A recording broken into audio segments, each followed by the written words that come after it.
Olá, eu sou a Sílvia e nos próximos minutos vamos praticar português juntos.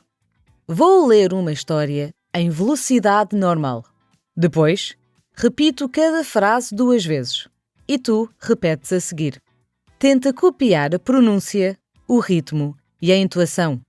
Vamos a isso? O Luís vai ao banco levantar dinheiro. Ele abre a porta e entra no banco. O banco está vazio. Ele vai ao multibanco, põe o cartão e mete o código PIN. Depois, escolhe levantar dinheiro e mete o valor. A máquina prepara o dinheiro. O Luís espera um pouco. Ele recebe o dinheiro, o cartão e o talão do saldo. Tira o cartão da máquina, guarda o dinheiro na carteira e mete o talão no bolso. Depois sai do banco e volta para casa. Agora vou ler 2 vezes cada frase devagar, para repetires a seguir. O Luís vai ao banco. O Luís vai ao banco.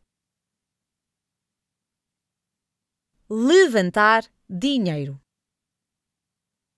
Levantar dinheiro. Ele abre a porta.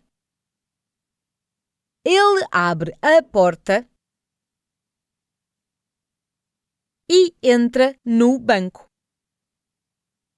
E entra no banco.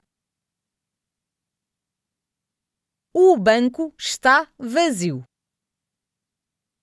O banco está vazio.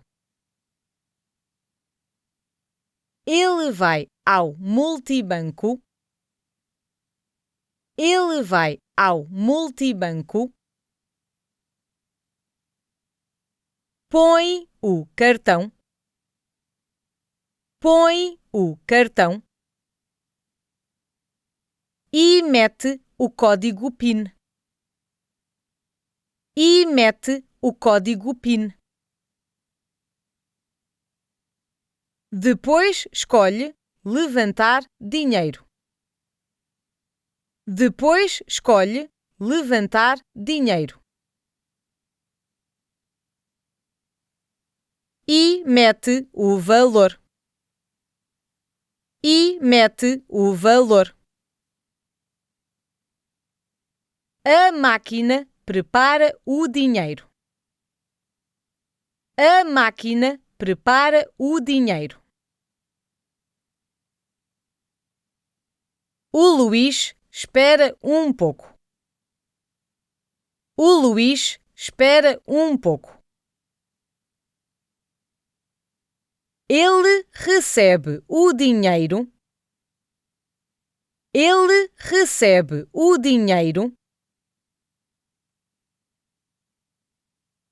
O cartão e o talão do saldo. O cartão e o talão do saldo.